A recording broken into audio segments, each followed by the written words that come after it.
China ने कुछ ऐसा कह दिया जिससे सारे यूरोपियन नेशन भड़क उठे और उसने कहा कि चाइना को तो अब माफी मांगनी पड़ेगी। और ऐसा कौन सा मामला है, चाइना ने ऐसा क्या कहा जिसके कारण सारे यूरोपियन नेशन नाराज हो गए? आइए इस बारे में बात करते हैं। Hey everyone, I am your friend Avinash Kumar. China के द्वारा जो राजदूत अपॉइंट होता है, जिसे कि एम्बेसडर भी कहते हैं, वो फ्रांस में एक अपॉइंट था, लू से नाम था। उन्होंने ऐसा कह दिया कि जो रसिया 15 पार्ट्स में जो डिसइंटीग्रेट हुआ था, वो सारे पार्ट्स का लीगल बाइंडिंग है ही नहीं। इसका मतलब कि उनके पास कोई कॉन्क्रीटाइज्ड एग्रीमेंट है ही नहीं, इसीलिए रसिया जब भी चाहे उसे वापस ले सकता है। और इसके कारण सारे यूरोपियन नेशन नाराज हो गए। आपको पता है कि 1991 में यूएसएसआर हुआ करता था, जो सोवियत संघ हुआ करता था, जिसे हिंदी में कहते हैं, वो 15 कंट्रीज में डिसइंटीग्रेट हो गया था। और जो 15 कंट्रीज में डिसइंटीग्रेट हुआ था, वो कौन कौन से थे? इस्टोनिया, लातविया, लिथुआनिया, जिसे कि बाल्टिक कंट्रीज भी कहा जाता है, Moldova, Ukraine, Belarus, Georgia, Armenia, Azerbaijan, जिसे कि काकेशस कंट्री भी कहते हैं, क्योंकि वहां पर काकेशस माउंटेन है। सेंट्रल एशियन कंट्रीज जो डिवाइड हो गई, जैसे कि Kazakhstan, Kyrgyzstan, Tajikistan, Turkmenistan, Uzbekistan, तो ये पूरे के पूरे, और रसिया खुद। तो मतलब कि 15 कंट्रीज में डिवाइड होने के बाद, जिसमें कि 15th पार्ट रसिया था, रसिया ने जो मिलिट्री ऑपरेशन यूक्रेन के ऊपर चला के रखा है, और ये उसी के संदर्भ में कहने की बात की गई थी। और आपको पता है कि रसिया ने 2014 में क्रीमिया को अपने में एनेक्स कर लिया था। एंड क्रीमिया को 1954 में जो यूएसएसआर के किंग हुआ करते थे,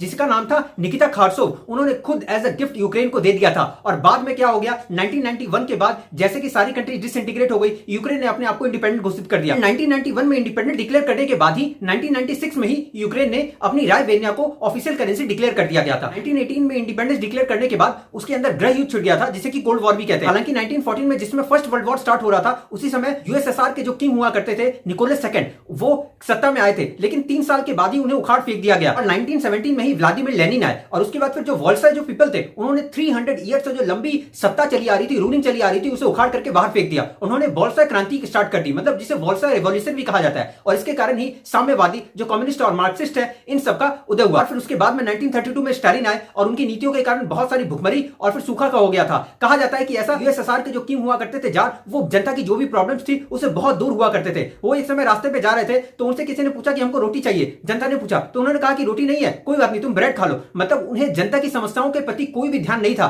वो ऐसे किंग थे जिन्हें कोई मतलब ही नहीं था कि क्या चल रहा है। और उसके बाद ही फिर क्रांति छिड़ गई, और फिर धीरे धीरे धीरे करते करते यूएसएसआर का डिसइंटीग्रेशन हो गया 1991 में। तो जब चाइनीज राजदूत का इंटरव्यू चल रहा था फ्रेंच टीवी पे, तब उन्होंने कहा कि पर्सपेक्टिव पे डिपेंड करता है। हालांकि उनके पास कोई कॉन्क्रीटाइज जो भी 15 कंट्रीज डिसइंटीग्रेट हुए, ये सब तो यूएसएसआर के ही हिस्सा हुआ करते थे। तो अगर रसिया वापस इन्हें ले रहा है, तो इसमें क्या प्रॉब्लम है? ये तो उन्हीं का था। ये तो वही वाली बात हो गई कि चाइना फिर से क्लेम करने लग जाए कि पूरी की पूरी जो 9 डैश लाइन है साउथ चाइना सी में, ये सारी की सारी मेरी है। इस तरीके से तो भारत भी क्लेम करने लग जाए कि जो बांग्लादेश है, जो पाकिस्तान है, ये सारे के सारे हमारे हिस्सा हुआ करते थे। अगर श्रीलंका भी हमारा हिस्सा हुआ करता था, अफगानिस्तान भी हमारा हिस्सा हुआ करता था, तो ये सारी चीजों को अगर हम वापस ले ले, तो इससे क्या फर्क पड़ता है? इससे सॉवरेनिटी को खतरा हो जाता है। तो इसके कारण सारे जो यूरोपियन यूनियन के और भी जो सारी कंट्रीज हैं, ये सारे लोगों के बयान आने लगे कि ऐसा बिल्कुल नहीं है, चाइना को माफी मांगनी चाहिए, ये तो सॉवरेनिटी के ऊपर खतरा है। और बाद में चाइना की तरफ से ये कहा गया कि हाँ, हम लोग मानते हैं कि ये सारी की सारी कंट्रीज वैलिड है, और हम लोग इसमें से एक थे जिन्होंने इन सबको मान्यता प्राप्त दी थी। हम लोगों ने इन सारी कंट्रीज को रिकॉग्नाइज किया था। हालांकि उन्होंने ये नहीं कहा कि जो हमारे राजदूत या एम्बेसडर ने कहा है वो गलत है, बस उन्होंने ये कह दिया कि हम ये सारी चीजें मानते हैं, इसमें परेशान होने की जरूरत नहीं है। आई होप आपको ये सारा मामला समझ में आया होगा। Thank you so much.